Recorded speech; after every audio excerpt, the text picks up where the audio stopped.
Bonjour.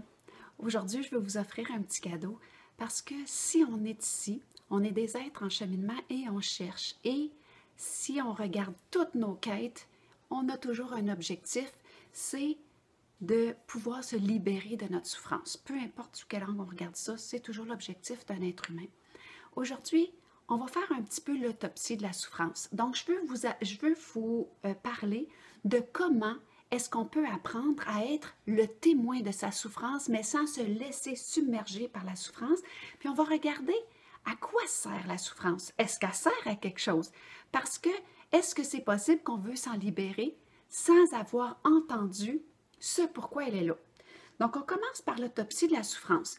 En général, il faut faire une distinction entre douleur et souffrance. La douleur étant physique, la souffrance étant psychique. Donc, la souffrance, par définition, c'est la résistance à quelque chose qui est. Et il y a une contraction qui s'installe dans le corps, il y a une contraction qui s'installe dans l'esprit, mais en soi. Et l'objectif de cette contraction, c'est pour se protéger. Mais quand on se protège, c'est qu'il y a une peur. Donc, tout de suite, on sait que s'il y a une souffrance, c'est parce qu'il y a une contraction. S'il y a une contraction, c'est parce qu'il y a une protection, donc une peur. Donc, quand on regarde la douleur physique, son objectif, c'est de nous amener à porter attention à quelque chose qui ne va pas. Donc, on peut dire que les tensions qui créent la souffrance ont comme but de nous faire porter attention. Donc, chaque fois qu'il y a une tension, attention. C'est ça que ça veut dire. Comment est-ce qu'on se défait de ces tensions qui causent la souffrance? Portez attention. Ça a l'air très, très simple, mais je vous demanderai vraiment de porter attention sur ce que je vais vous dire. Quand il y a une contraction, c'est que cette fermeture qui est créée à l'intérieur de nous veut se protéger, mais se protéger de quoi et qu'est-ce qui est en dessous? C'est ça qu'il faut aller voir. Qu'est-ce qui est en dessous du mécanisme d'enfermement ou de protection? Il y a quelque chose de vulnérable qui cherche à se dire et qui n'arrive pas à se déployer ou à s'exprimer, donc il sent obligé de le cacher, de le protéger. Donc, l'attention devient extrêmement importante dans le processus de se défaire de nos souffrances. Donc, c'est ça que vous avez entendu dire souvent dans les premiers de classe spirituels, je vais les appeler comme ça, de devenir le témoin silencieux. Ça veut dire quoi? Être un témoin, ça veut dire d'être en vigilance, en observation. Mais qu'est-ce que ça veut dire silencieux? Silencieux veut dire que la pensée se tait. Parce que la pensée, elle, ce qu'elle fait, c'est toujours de lier le présent au passé et elle gonfle démesurément nos expériences. Et la façon qu'il faut être en présence vigilante, c'est comme un médecin qui met un stéthoscope dans ses oreilles. Vous devriez l'essayer pendant une petite seconde. De visualiser que vous mettez un stéthoscope dans vos oreilles et que vous auscultez le cœur du patient. Et pendant que vous êtes en train de faire ça, observez comment votre pensée allait. Observez où est-ce qu'est votre focus et observez où sont vos sens. Vous prendrez le temps de le faire, c'est absolument important pour savoir dans quel état de présence il faut être quand on est en observation, quand on est le témoin de notre souffrance. Donc, ça veut dire qu'on reste avec. Et la partie qui est la plus difficile à faire, c'est qu'il faut donner toute la place à la souffrance. Parce que la souffrance, donc la contraction, cherche à nous dire qu'est-ce qu'elle protège. Et si on ne donne pas toute la place pour regarder, on ne saura pas qu'est-ce que c'est qui est là. Parce que la crispation veut toujours nous pointer une peur et on veut trouver qu'est-ce qui se trouve sous cette contention-là. Et ça demande de la présence vigilante. Donc, c'est ici qu'on abdique l'effort, la lutte et les quêtes de transformation. Ça, c'est à oublier.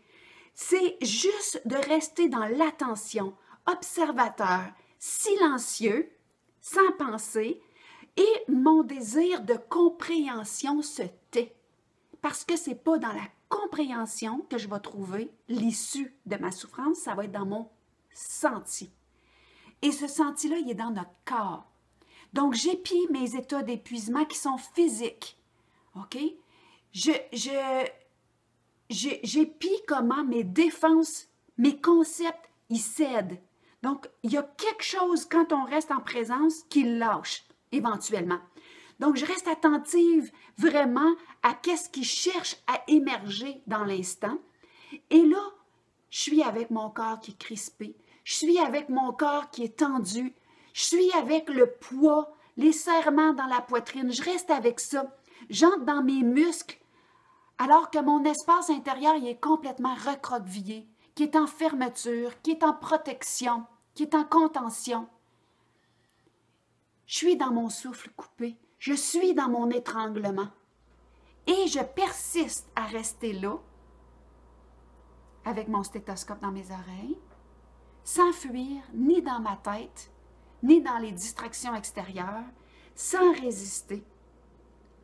Je suis présente inconditionnellement à la douleur qui m'envahit. C'est difficile à faire. Des fois, on réussit dans une fois. D'autres fois, ça va être des petits coups de 5 minutes, 10 minutes. Des fois, c'est trop long. On va y revenir tant que ça n'aura pas cédé et dit ce que ça avait à dire. Donc, avec un regard de compassion, j'observe les mécanismes qui ont été mis en place dans une petite enfance qui a été coupée de son élan, sans étiqueter quoi que ce soit et sans aucun jugement. Je suis juste en présence.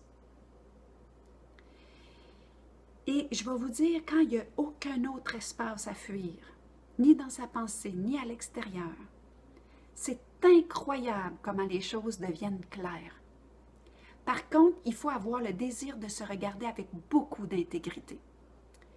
Ensuite, il faut écouter jusqu'à ce que ça veuille bien se dire. Parfois, c'est rapide, parfois, ça prend le temps que prend tout processus vivant, mais c'est toujours la présence qui va faire s'effondrer la crispation et qui va dévoiler qu'est-ce qu'elle tentait de dissimuler. Donc, en général, ce qu'on va trouver, c'est un besoin d'être validé, d'être vu, de se sentir utile. Ça tourne toujours au besoin d'être vu. Je vous le dis, là, quand on est brutalement honnête, brutalement, je vais enlever le mot, quand on est avec bienveillance, mais incroyablement honnête avec soi-même, on a besoin d'être vu. C'est le besoin de tout être humain à la base, d'être vu, d'être entendu. Pour réussir à être témoin de sa souffrance sans se laisser submerger par sa souffrance, il faut abdiquer toute quête de transformation. Vous allez dire de quoi elle parle, elle? Moi, j'ai vu que toutes ces années à travailler sur moi, à expérimenter des méthodes pour me sentir mieux, alors que tout ce que mon être profond voulait, c'était simplement de mieux sentir ce qui en moi tentait de se dire. Il n'y a rien à transformer. Il y a juste tout à découvrir, enlever des couches et découvrir. C'est le propre de la vie de transformer et ça ne nous concerne pas. La vie va transformer les choses, va nous transformer. Elle transforme tout dans l'univers. Regardez la nature, elle se renouvelle constamment, qu'on le veuille ou pas, on se transforme. Donc, c'est la job de la vie. Nous, tout ce qu'on a à faire, c'est de rester présent à chaque fois qu'une contraction se présente pour voir qu'elle est une porte d'opportunité. À chaque fois qu'une contraction, ça veut nous montrer c'est quoi qui est crispé en nous et qui cherche à se détendre pour laisser émerger ce que ça tentait de protéger.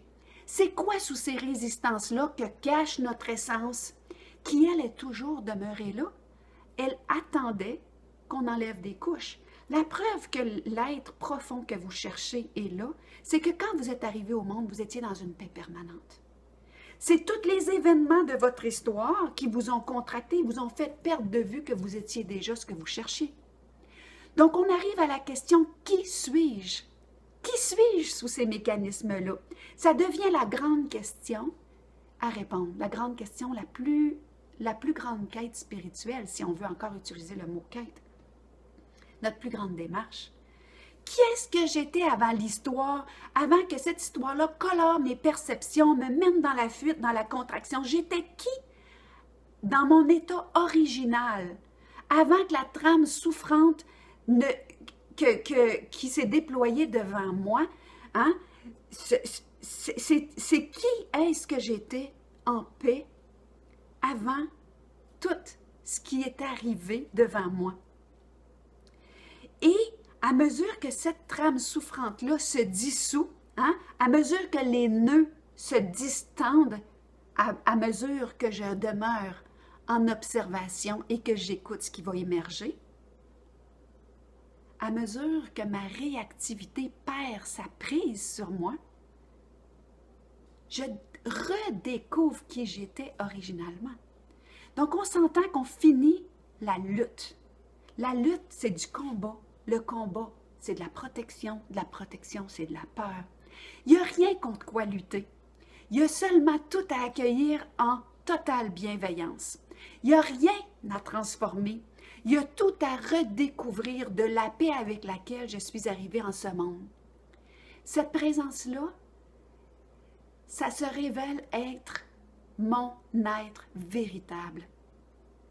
Celui-là même qui, tandis que je cherchais, occupé à me changer, à réagir plutôt qu'à accueillir, était toujours là, comme le fond de l'océan est toujours là, stable et immuable, même si les vagues brassent puis font des raz de marée. Le fond est toujours là, paisible et d'une stabilité extrême. Quand on me demande c'est quoi mes certitudes aujourd'hui, c'est quoi mes croyances, savez-vous quoi? Je ne sais plus. Je ne sais plus rien. C'est comme si j'ai capitulé qu'il y ait un lieu à atteindre. J'ai plus l'aspiration de vouloir réparer, guérir, manœuvrer, transformer. J'ai juste envie d'être complètement là, présente, ouverte à qu'est-ce qui monte ici, maintenant, à chaque instant, qui se dévoile en dessous de mes résistances et qui me démontre un être profondément paisible, profondément libre. Et on arrive à la guérison, la guérison est le fait d'abandonner de vivre dans le passé.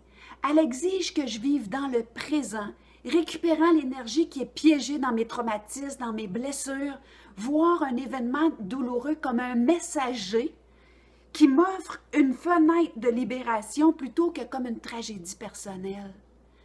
Comment que l'énergie de vie liée aux événements douloureux peut refluer vers ma vitalité profonde. En apprenant à être le témoin de mes peines, je suis plus submergée par mes peines. Je peux laisser de côté l'attente que le futur m'apporte quelque chose de plus heureux, de plus palpitant. Je sais que le présent, c'est le plus grand présent de tout ce qu'il me faut à chaque instant. Et comme la vie et la vérité se renouvellent sans cesse, c'est dans l'instant qui est frais que je trouve la paix tant convoitée, qui m'attend en dessous de cette présence bienveillante, dans la qualité de vigilance face à l'expérience du moment qui est très corporelle. On est des êtres incarnés, c'est dans notre corps que se manifeste la guidance, c'est dans notre corps que se manifestent nos résistances, dans nos malaises, nos réactivités. Et j'ai fini toutes mes aspirations, mes concepts préétablis, d'où je vais, vers où. Désormais, c'est comme si progressivement, je me rends compte qu'en étant ici, je vis une vie beaucoup plus stimulante, pleine de sens. Et c'est comme ça que j'accueille la vérité qui, elle, se renouvelle à chaque instant. Ça demande une conscience, conscience voulant dire focus, attention, présence, ici, à chaque instant. Je vous laisse en souhaitant que vous appreniez à être le témoin de vos souffrances, plutôt qu'à être submergé en résistance face à eux, qui ne sont qu'un messager, pour enfin vous libérer, afin que vous retrouviez l'être profond que vous êtes et que vous n'avez jamais cessé d'être derrière la turbulence.